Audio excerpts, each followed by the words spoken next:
कि कुछ मठाधीश कब्जा करके बैठे हैं और उनकी बात या तो मिसगाइड किया जाता है कांग्रेस के आलाकमान को, या उनकी इतनी चलती है कि टिकट बेचने जैसे आरोप भी लगते हैं। सोशल मीडिया सब जगह छाए हुए हैं। उनके दामाद होने के कारण से, उनके रिश्तेदार होने के कारण से दिया गया टिकट। आकाश शर्मा जी एनएसयूआई के प्रदेश अध्यक्ष के रूप में काम किए हैं और यूथ कांग्रेस के प्रदेश अध्यक्ष के रूप में अभी काम कर रहे हैं। काफी अनुभवी है संगठन के मामले में। कहीं भी कोई भी जुगाड़ या कोई भी ऐसा बिल्कुल भी नहीं है। कि आप पे जनता भरोसा कैसे करे? बस्तर में आदिवासियों को, निर्दोष आदिवासियों को मुठभेड़ के नाम पे मारे जा रहे हैं। जहां अगर एनकाउंटर सही है तो हमें कोई दिक्कत नहीं, फोर्स को बताइए। लेकिन जहां अगर बस्तर, देखिए बस्तर तो 15 साल में कितना जला है, आपसे ज्यादा बेहतर कोई नहीं जान सकता। माओवादियों ने आरोप लगाया है कि सेना का भी प्रयोग किया जा रहा है वहाँ। वास्तव में वहाँ सेना की अभी आवश्यकता नहीं है। वहाँ पे बिजली, पानी, सड़क, राशन, अस्पताल, स्कूल पहुंचना चाहिए। वहाँ पे सबसे निष्क्रिय सांसद अगर 11 में कहा जाए तो सुनील सोनी जी थे। साथियों नमस्कार। एक समय छत्तीसगढ़ में, जिसको आदिवासियों का प्रदेश कहा जाता है, एक ऐसा माहौल था कि देश की जो प्रमुख पार्टियां हैं, कांग्रेस और भाजपा, दोनों ही आदिवासी चेहरों का इस्तेमाल केवल एक मोहरे के रूप में आदिवासी वोट बैंक के लिए करती थी। मगर अभी मौजूदा पर स्थिति में निश्चित रूप से परिवर्तन आए हैं और दोनों ही पार्टियों के पास एक मजबूरी हुई है। भाजपा ने भी एक महत्वपूर्ण पद में एक आदिवासी चेहरे को बिठाया है और वैसे ही कांग्रेस ने ही उस समय, जब कांग्रेस की को जब जनता ने सत्ता में 5 साल के लिए बिठाया था, तब 2 साल के बाद ही उनकी नीतियों के कारण जब कांग्रेस की हालत काफी बिगड़ चुकी थी चुनाव आते तक, तो बिगड़े हुए माहौल को सुधारने के लिए ऐसे आदिवासी सांसद को चुना गया जिनके संघर्ष और जिनके व्यक्तित्व और जिनके बुद्धिजीविता से मैं खुद वाकिफ हूँ, क्योंकि मैं भी बस्तर में पिछले 30 सालों से पत्रकारिता कर रहा हूँ। पहली बार कांग्रेस ने उन पर भरोसा किया। दीपक बैज जी का भूमकाल समाचार में स्वागत है। तो दीपक बैज जी आज हमारे साथ हैं। कुछ बहुत महत्वपूर्ण मुद्दों को लेकर हम बात करने के लिए बैठे हैं। हालांकि रायपुर में दक्षिण रायपुर का उपचुनाव भी अभी तुरंत होने वाला है। प्रत्याशी घोषित हो चुके हैं। राजनीतिक माहौल में गहमागहमी हो चुकी है। मगर मैं शुरुआत दीपक जी से कांग्रेस के पूरा राष्ट्रीय स्तर पे जो माहौल है उसको लेकर करना चाहूंगा।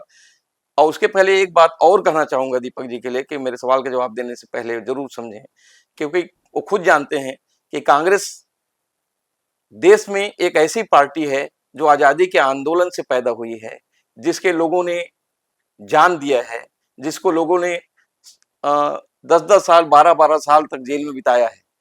उस पार्टी को आज सत्ता से बाहर रहना पड़ा है और देश में कांग्रेस खुद आरोप लगा रही है कि संविधान के विरुद्ध माहौल चल रहा है, संविधान के विरुद्ध निर्णय लिए जा रहे हैं, संविधान को खत्म किया जा रहा है। किसानों के आंदोलन हुए, हमारे छत्तीसगढ़ में भी हसदेव की कटाई चल रही है और बस्तर में आदिवासियों को उजाड़ा जा रहा था। उस समय भी भाजपा ने एक मोहरे के रूप में एक आदिवासी चरित्र को गृह मंत्री के लिए चुना था। तो मैं दीपक जी से जानना चाहूंगा कि ऐसा क्या कांग्रेस के पास मजबूरी है कि आजादी के पहले जैसी कांग्रेस नहीं बन पा रही है और लोग जेल जाने से डर रहे हैं और केवल पद यात्रा और विज्ञप्तियों के सहारे लड़ाई लड़ रहे हैं, जबकि जनता का भरोसा पूरी तरह से कांग्रेस पे टिका हुआ है। दीपक जी। धन्यवाद शुक्ला जी।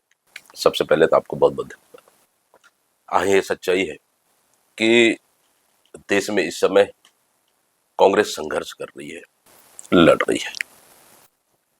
देखिए, जब से भारतीय जनता पार्टी की सरकार 2014 के बाद से बनी और प्रधानमंत्री मोदी जी बने, जी जी, वो देश में सिर्फ तुष्टीकरण की राजनीति कर रहे हैं, निश्चित धर्म जाति की राजनीति कर रहे हैं और देश को बांटने का काम कर रहे हैं।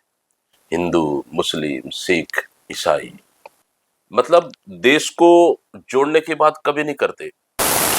और दूसरी चीज, देश को किस गति की ओर ले जाना है, देश को अर्थव्यवस्था को कैसे मजबूत करना है, देश को कैसे हम लोग को विकसित करना है, इस पे उनका ध्यान कभी नहीं है।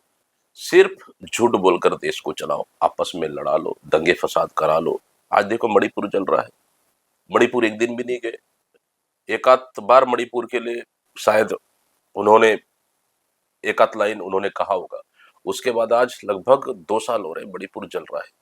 उनको मणिपुर की चिंता बिल्कुल नहीं है, लेकिन यूक्रेन की बात जरूर करते हैं।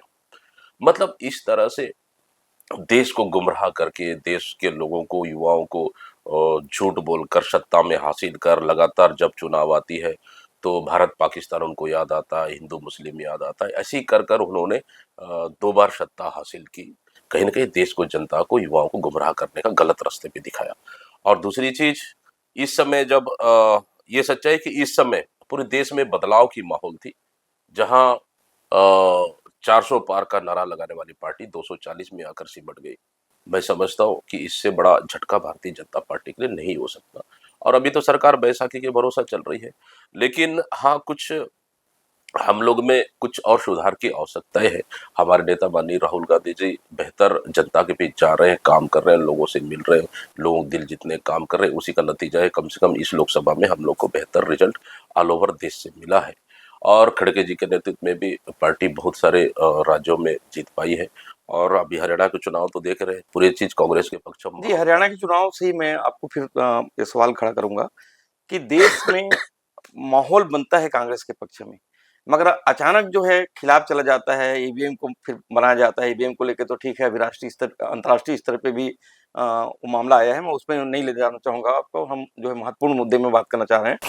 तो हरियाणा चुनाव, छत्तीसगढ़ के चुनाव में जो परिणाम आए, ये सबको लेके एक बड़ा आरोप लगता है कांग्रेस पे कि कुछ मठाधीश कब्जा करके बैठे हैं और उनकी बात या तो मिसगाइड किया जाता है कांग्रेस के आलाकमान को, या उनकी इतनी चलती है कि टिकट बेचने जैसे आरोप भी लगते हैं। सोशल मीडिया सब जगह छाए हुए हैं।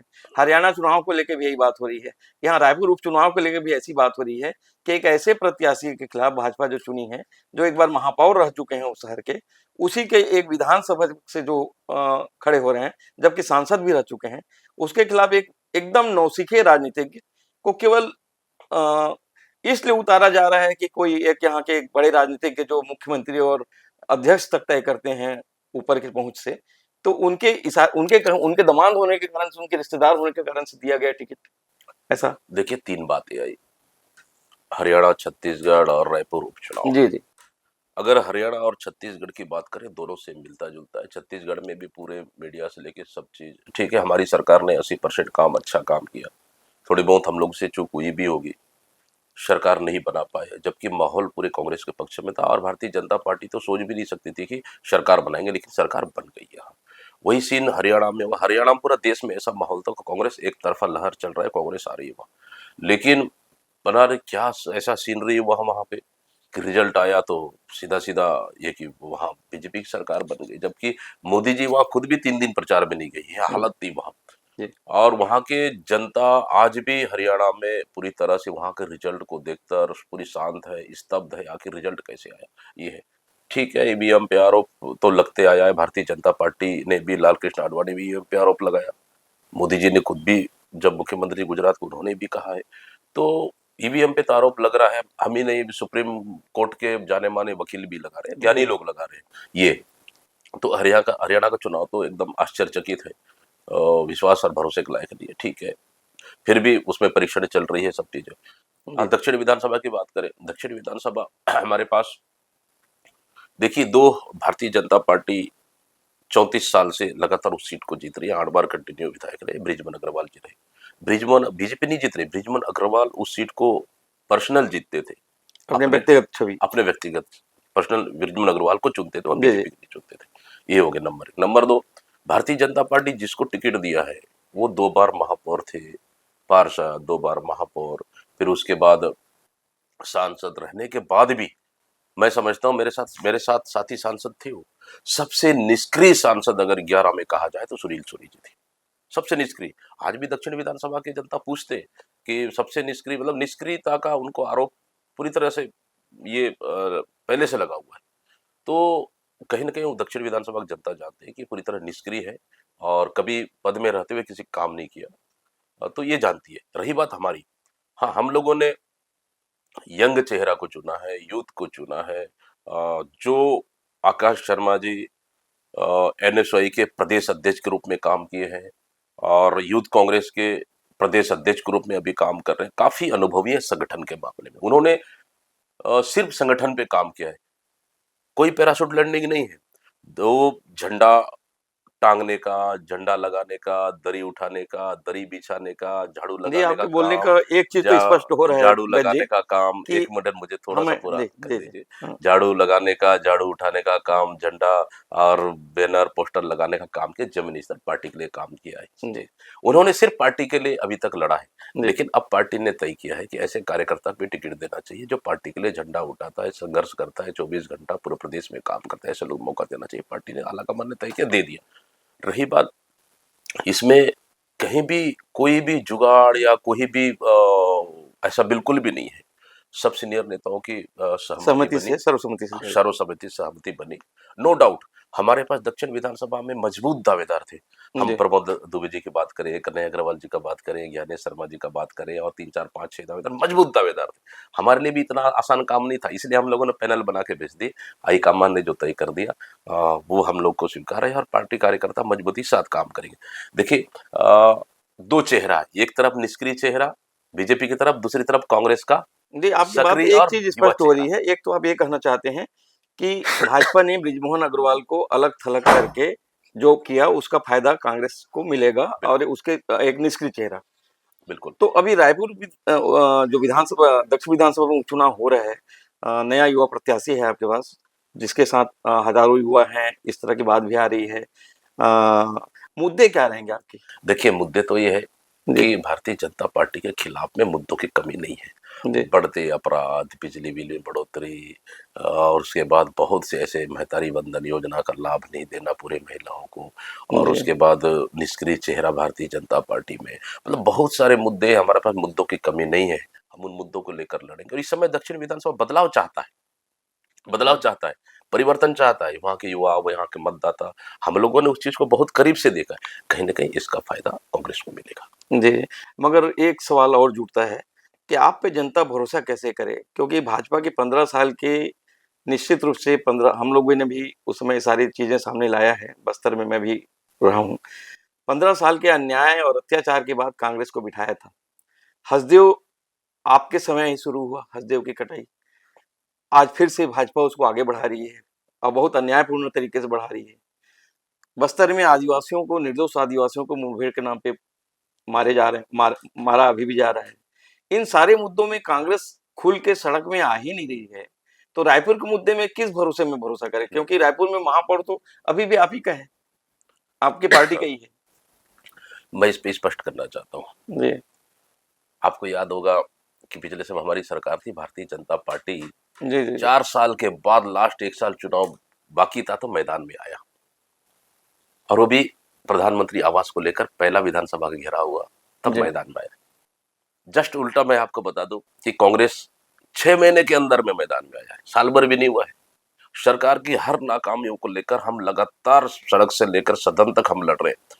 हम लोगों ने बलौदाबाजार घटना को लेकर, बिजली बिल की कटौती को लेकर लगातार हम लोगों ने ब्लॉक स्तर, जिला स्तर, फिर प्रदेश बंद कराए, फिर विधानसभा घेराव किए, उसके बाद लोहारडी घटना को लेकर, आप बलौदाबाजार घटना को लेकर, सब पूरी मतलब मजबूती के साथ हम लोग लड़े। हमारा पूरा कार्यकर्ता अभी 6 महीने भी नहीं हुआ है ना, हम आके लड़ रहे हैं और जनता 6 महीने भी नहीं हुआ है, मंत्रियों को घर घेर रहे हैं।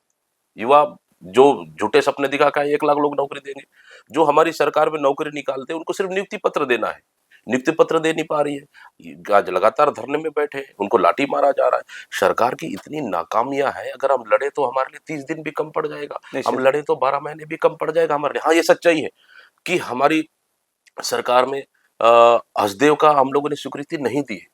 वो फर्जी ग्राम सभा सब चीज पिछली सरकार में 15 साल की सरकार में हुई, लेकिन कुछ हमारी सरकार में कटी थी, लेकिन फिर भी वहां के विरोध के बाद हमारी सरकार ने मगर रोक कहा दिया, तो ये भी गया था रोक कि दिए थे। मेरे लाश कटेगी तभी हाँ। जो है पेड़ कटेगा हम्म, और एक पत्ता तक नहीं गिरेगा। हम्म। ये दोनों बातें आई थी।